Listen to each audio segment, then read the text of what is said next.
Your Shadow Meditation. So let's start by talking about shadow. What is shadow anyways? And how can you address your shadow with compassion? And then I'll explain how our projections and judgments on others actually reveal our own shadow. And last, we'll look at 3 affirmations and other ways that we can approach our shadow with self-compassion and love. So, what is shadow?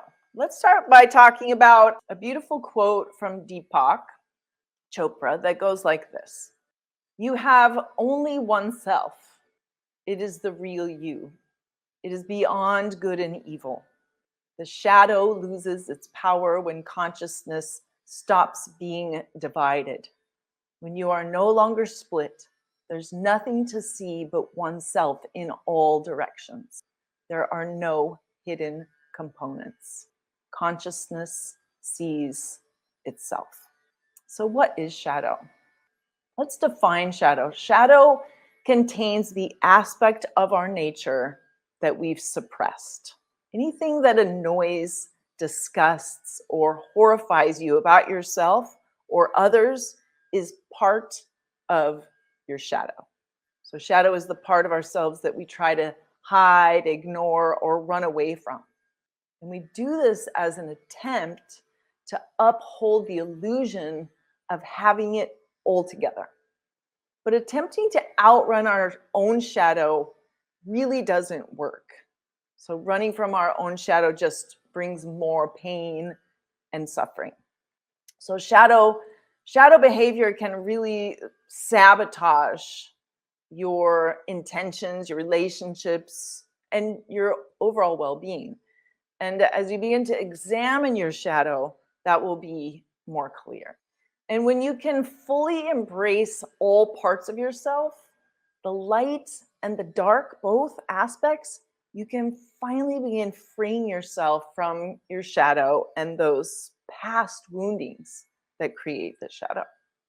And we all have shadow. So life experiences have shaped you into your one-of-a-kind, amazing self.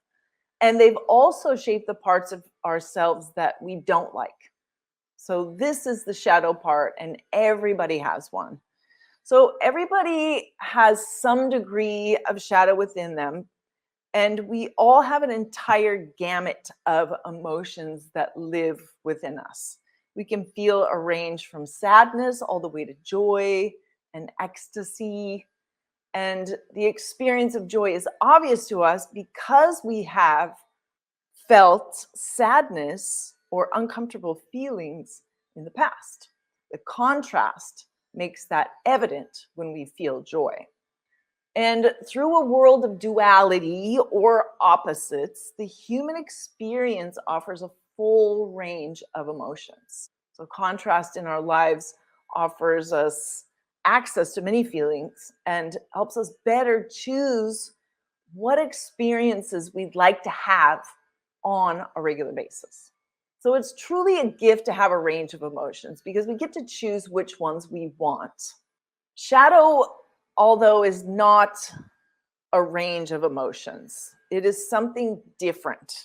It's something different when difficult emotional reactions erupt from shadow. So these emotional eruptions are most likely related to unresolved traumatic or micro-traumatic events. The emotional residue of the past events, they continue to negatively impact your awareness of your present moment experience and your connection with source. They can really get in the way. So when past woundings are not resolved, we disconnect from source. And in that disconnection, we suffer.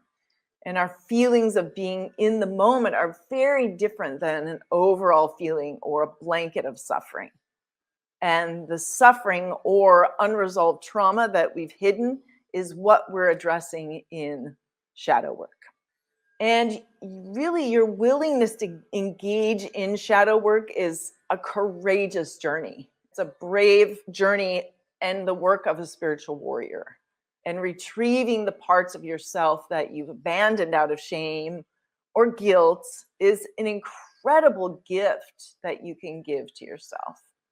And Deepak says that shadow is a human creation. It's the illusion of separateness. So together we create the shadow that hurts us, and embracing it is the key to our transformation.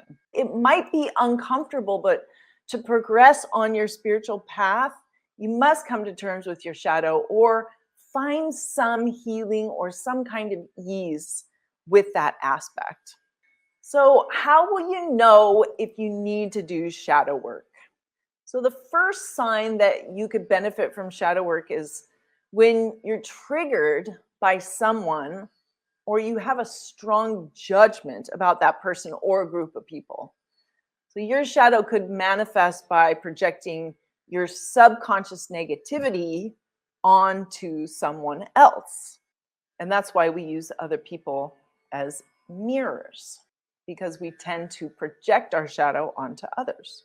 So I'll go over a few examples. So you may feel inferior or like you don't measure up to someone's standards.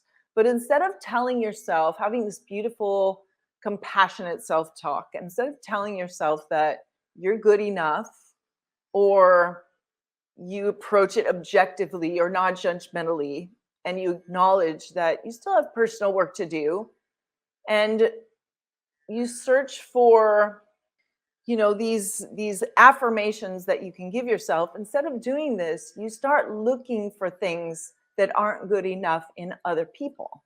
So instead of positive self-talk, you're finding these aspects of yourself that are coming up from judgment in others. So you might project your own insecurities and repressed emotions onto friends and even people that you don't like as well. So this results in feeling of superiority, arrogance, defensiveness, jealousy, etc. So that's one way that shadow will show up. Another way, others may hide it in plain sight by covering it up with its opposite. So this opposite way of being, the total flip side. And they may create an entire identity around overcompensation for a perceived vulnerability. And this can present as an out of balance character strength. So it can be flipped in the other direction. So for example, someone who judges themselves or others for being needy may be a chronic caretaker of others. And while being fiercely independent and unwilling to accept support when they need it themselves, they're always putting out their energy to taking care of others. So another example of hiding shadow in plain sight is that you might notice those who judge themselves or others for not being valuable or capable or worthy. And they may end up sacrificing relationships and burning themselves out, trying to run several businesses or getting buried in their work. And these people may pour themselves into a rigid idea of who they think they should be to kind of overcompensate for the feeling of not being enough. Yet they still don't feel like they've done enough, even with all the accomplishments that they've made. And any joy they feel in their success will be fleeting because the shadow emotion still lives at their core, and no amount of its opposite will bring them back to wholeness. So those are a couple examples of how shadow can show up in our lives. And you may notice it in yourself and you may notice it in others. So how can you resolve your shadow? By examining what you project onto others and then offer compassion to those people and yourself. So we're going to go over a little bit about how to do that, but it's really important that there's a deep understanding that we project our shadows onto others. And when we feel a strong emotion, it's really a kind of a red flag to notice, is there something in me that I'm projecting onto other people? Because the world is your projection. The world is your projection. When you change and start claiming that shadow and healing that shadow, miraculously, the world around you changes too. because your projections change. And there's a wonderful quote from the American clergyman Phillips Brooks that goes like this: "Be such a person and live such a life so that if everyone everywhere as you and every life was such as yours, this earth would be goddess's paradise." So cleaning up that shadow and knowing the truth of who you are, letting that divine light expand and move through you. If we all did that, this would be goddess's paradise. And we're going to practice resolving shadow by examining projections in our meditation today. So let's look at how shadow shapes our reality.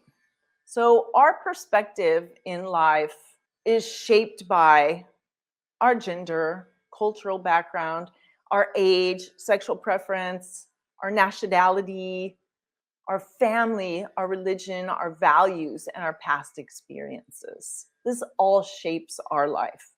And your assessments and judgments of yourself and others are conditioned throughout your lifetime. They are deeply ingrained in the fabric of who you are.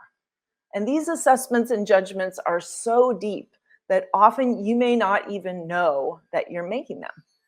And we all project the aspects of ourselves that we don't like, and you can project your special powers onto others and what you enjoy about yourself as well. So by looking at that and those people you most respect and admire, you can begin to own their greatness that you haven't fully embraced in yourself. And the same is true for your shadow. So we also project our unresolved shadow onto others. And you can resolve your shadow by examining what you project onto others. And then offer compassion to those people and to yourself. So do you project your feelings onto others? It's a really good question and something that you have to answer for yourself and to be really honest. So when we look at our relationships and our projections, we can understand our shadow better. And the process of shadow happens really beneath the surface. But mindful awareness like meditation, Ayurveda, pranayama, yoga can bring it into our greater awareness where we can heal it. And that is what we'll do today in our meditation to illuminate our shadow. So why would you want to own and bring light to your shadow?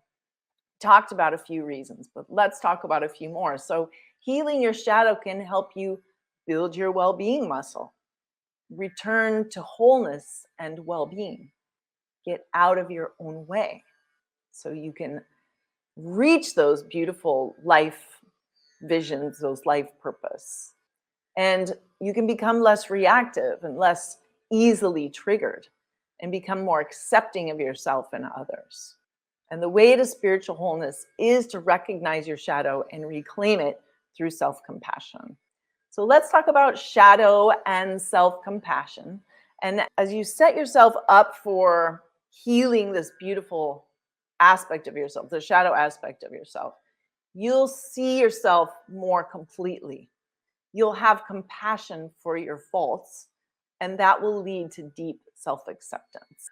So you'll be using self-compassion as a response to suffering that often follows uncovering shadow from a difficulty in your life or challenging situations. So challenging situations are what causes or what brings about the shadow aspect. So it's really important to be compassionate. So let's go over a few aspects of how we can do that. So the yin-yang approach. There are two forms of self-compassion which follow the yin-yang concept of ancient Chinese philosophy.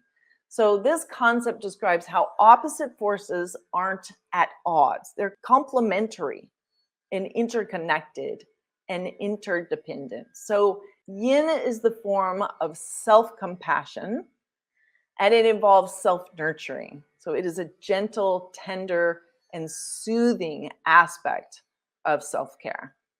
And yang Yang is the form of self-compassion that involves setting boundaries or taking difficult actions for the sake of well-being.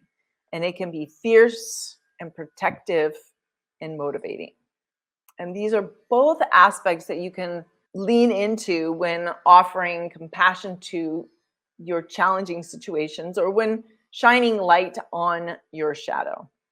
So another aspect of compassion is compassionate self-talk.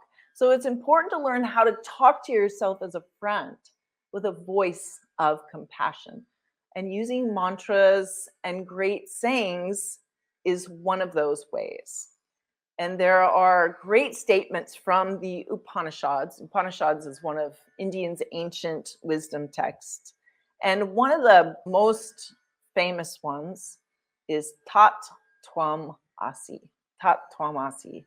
And generally, Tat Twam Asi is translated to I am that or that thou art. But the full expression of Tat Twam Asi can be interpreted as I am all of that.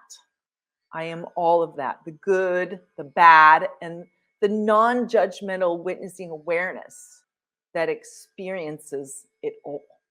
So by embodying Tat Twam Asi, you own your full awakened experience. And this is unconditional love of your entire being, shadow and all. So here's a quote from Deepak that explains it further. So I am that isn't the end of a spiritual journey that requires a lifetime of seeking. Stripped of all expectations, that is the steady state of awareness that doesn't change even as thoughts and feelings come and go. Tat Twam Asi. In other words, you are the divine light of the unlimited universe. Regardless of incidences, thoughts, or shadow, you will always be that. Tat Twam Asi. I am that. I am that. So there are 3 powerful affirmations that I want to share with you also, and we will use these in our meditation today. And those affirmations are, I am immune to criticism and flattery. I am above and beneath no one. I will be fearless in any situation. So practice these phrases as positive self-talk to cultivate compassion and love for yourself and to remember the truth of who you are as you continue to shed light and heal your shadow. And you can screenshot this because we will do these affirmations in class today. So how do you practice self-compassion? How do you specifically, all that are watching this video, how do you practice self-compassion? Let me know in the comment section, how do you practice self-compassion in your life? Just let me know in the comment section, whether you're live or on the replay. I'd love to hear from you. Let me know how you practice self-compassion. Do you do mantra? Do you do affirmations? Do you practice the yin yang approach, being nurturing when you need it and strong and fearless when you need it? How do you practice self-compassion? Let me know in the comment section. So remember these compassionate ways of approaching shadow, because we really lean into these, and exploring people that you judge will help you access your shadow, and that's something we'll do today. And looking at your shadow, again, is really courageous work of a spiritual warrior. So I invite you to approach the process with a lot of self-compassion. And this is a safe space for you to explore both the light and the dark. And I suggest you create a safe place where you are to go deep and to explore your shadow for today. So in conclusion, shedding light and healing your shadow is really the key to shifting and healing your life. And the world is your projection. And when you change, miraculously, the world around you changes. And it's not so miraculous. When you change your belief systems, the world changes, because your projections make your world. So when you're changing your projections, your world automatically will change. And then you have an incredible amount of freedom when this happens, building this awareness, which allows you to manifest a happier and more expansive experience in connection with your greater self. So it's important that we all remember that we are divine light, beautiful aspects of this divine universe, unlimited, beautiful expansion of the divine, regardless of incidents, thoughts, or your shadow. And you will always be that. You will always be that. Tattvamasi, you will always be that. So when looking at shadow, just keep that in mind. Always have that aspect of knowing who you truly are, and let the shadow just rise up and out and move it through you. All right, beauties. So today we'll practice a meditation intended to help you shed some light and heal your shadow. And not only will it help you heal your shadow, it will support you in awakening to higher levels of consciousness too. But before we get started, let's consider a mantra for today's meditation, which is MOKSHA. And this is the mantra for freedom.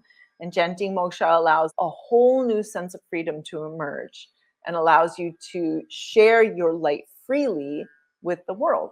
So let's begin and gift ourselves this meditation and allow ourselves to be free and dance with our inner light, because that's really what it's all about. So let's go ahead and prepare for our meditation today. Grab any props that you need, blankets, blocks, bolsters, whatever you need, a chair, anything comfy. You can lay down or sit up for this one. So go ahead and grab those now. Find a comfortable posture.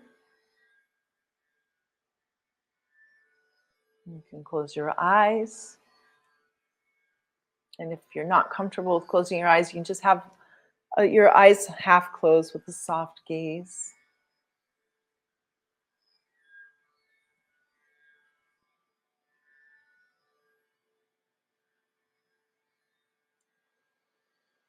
And just let go of anything that isn't important right now.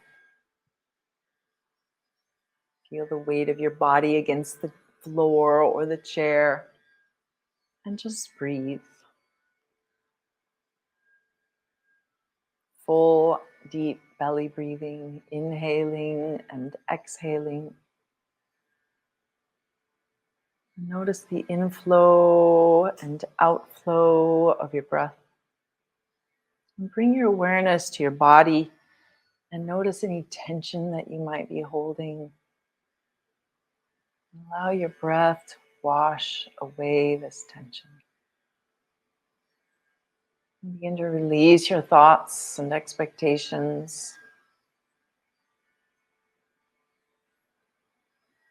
And with each inhalation and exhalation, allow yourself to come more relaxed, more comfortable, more at peace. Allow your body to be safe. And let's begin.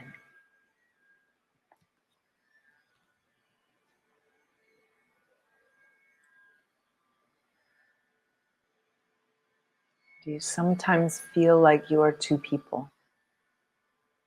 The one you show the world and the one lurking inside.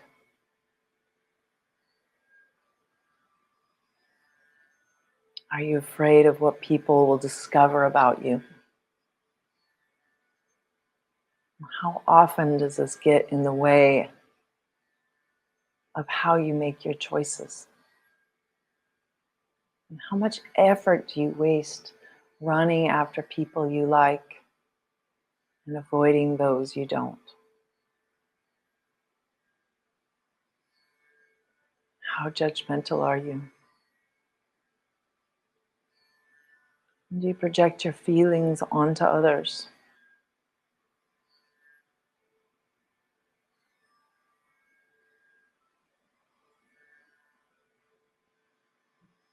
Think about this quote deeply from Debbie Ford. We cannot see ourselves. That's why we need mirrors. You are my mirror, and I am yours. All relationships are mirrors. The best way to learn about ourselves is by looking at our relationships.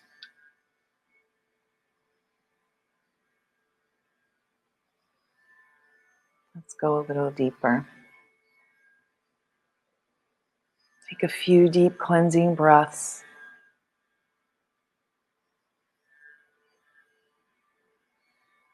Now think of someone you really admire and ask yourself, what are the qualities I admire within this person?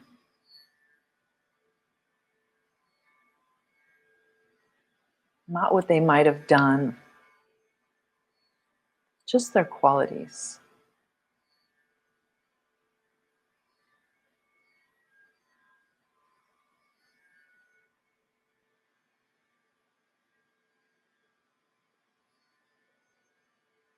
Now let's do the opposite. Think of someone you don't like. Again, what are the qualities that you don't like in that person?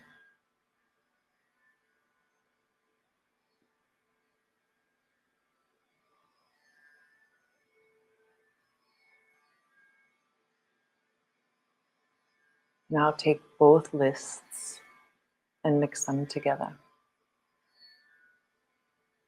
Who do you think that is? Yes, it's you.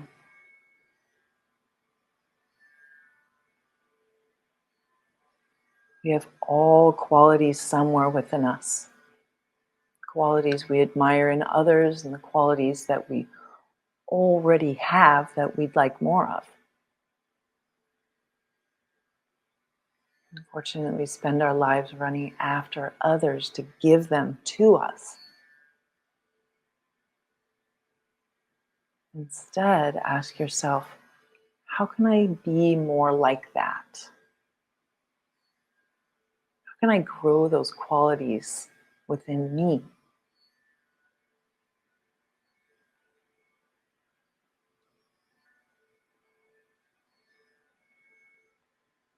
Qualities that you don't like are the qualities you're suppressing in yourself.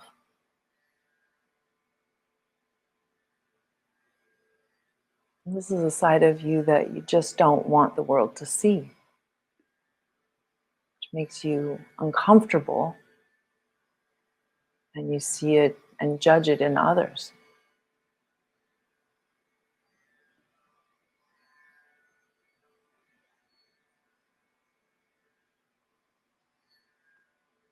You don't have to be that way. Just accept that they are part of who you are. Stop telling yourself how bad you are and learn to love those qualities within you. The world is your projection. When you change inside, the world will change as well. And it looks like a miracle, but it's very normal part of attracting.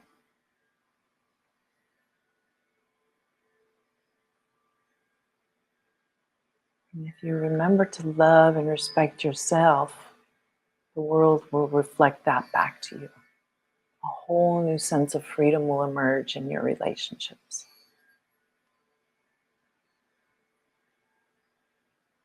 Let's go even deeper. The mantra for freedom is MOKSHA. Please begin repeating it silently. MOKSHA.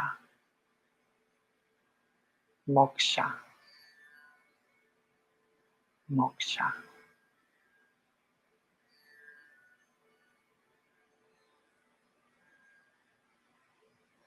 Allow all your qualities to be free. Let them dance in your inner light. And share your light freely with the world. MOKSHA. MOKSHA. MOKSHA.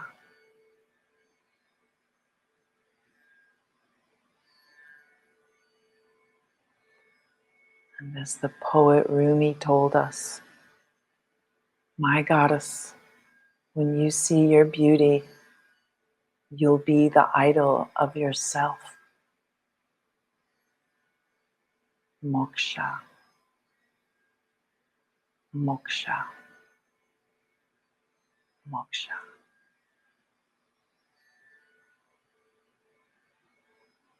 And we'll continue to meditate in silence. And please continue repeating the mantra. And I'll watch the time. And when it's time to return, I'll chime a soft bell. Moksha, moksha, moksha.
Good. It's time to release the mantra.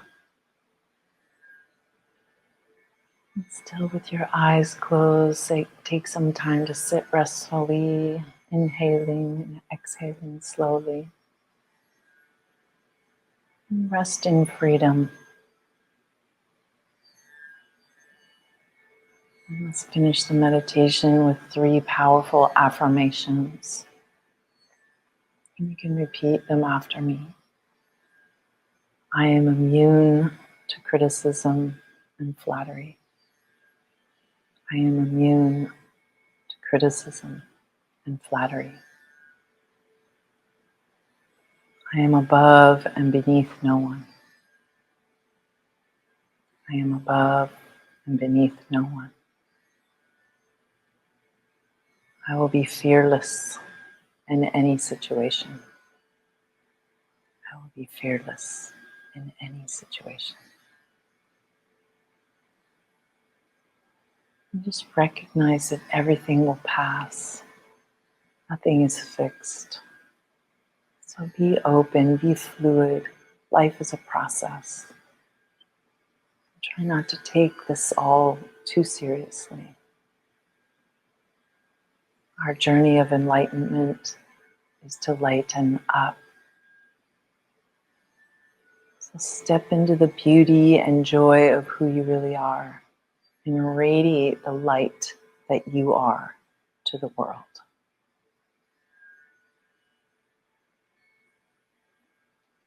Now slowly begin to bring your attention back into your room,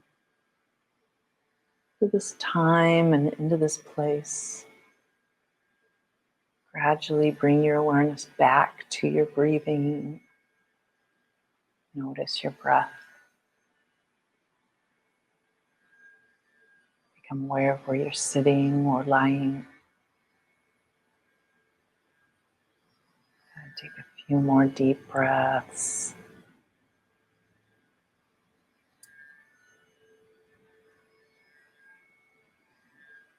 Gently move your body, wiggling your toes and fingers, hands and feet. Stretch and move in any way you like.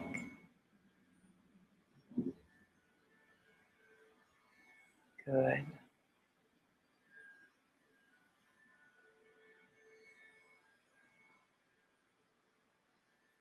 And when it's comfortable, you can gently open your eyes. Be here, right now. Namaste. So before I sign out today, I want to share the link for the entire 4-part coaching New Year, New You series. And again, this is a 4-part coaching series. The first class in the series is focused on purpose, and we discover our life purpose in a Discover Your Life Purpose meditation. The second class, we focus on setting intentions so you can reach your life purpose with an intention setting meditation. So it gives you action steps towards your life purpose. The third class, we minimize negative stories and domestications with a new meaning meditation. And in this fourth class, we shed light on the shadow with an Illuminate Your Shadow meditation to better reach our life purpose and remember the truth of who we are. So check out the entire series and start creating the new you today. It's a very thorough series of finding your life purpose, setting action steps to get there, minimizing the stories that might derail you, and healing and illuminating that shadow, some of that wounding that might take you out of creating your life vision, your life purpose. So beautiful, beautiful class. And another way that you can further on your path of self-discovery is I invite you to go deeper with me into teachings of meditation, yoga, pranayama, Ayurveda, shamanism, beautiful tools that will help expand into greater consciousness and enlightenment. And so I invite you to join the Phoenix community list, and you'll receive weekly goodies and news. You'll hear more about courses and events that I'm sharing and in-person events that are coming soon. So if you ever wanted to go to Kauai, Hawaii, this is a great opportunity to do so. Find the link in the description of the video. So I look forward to connecting with you in that way.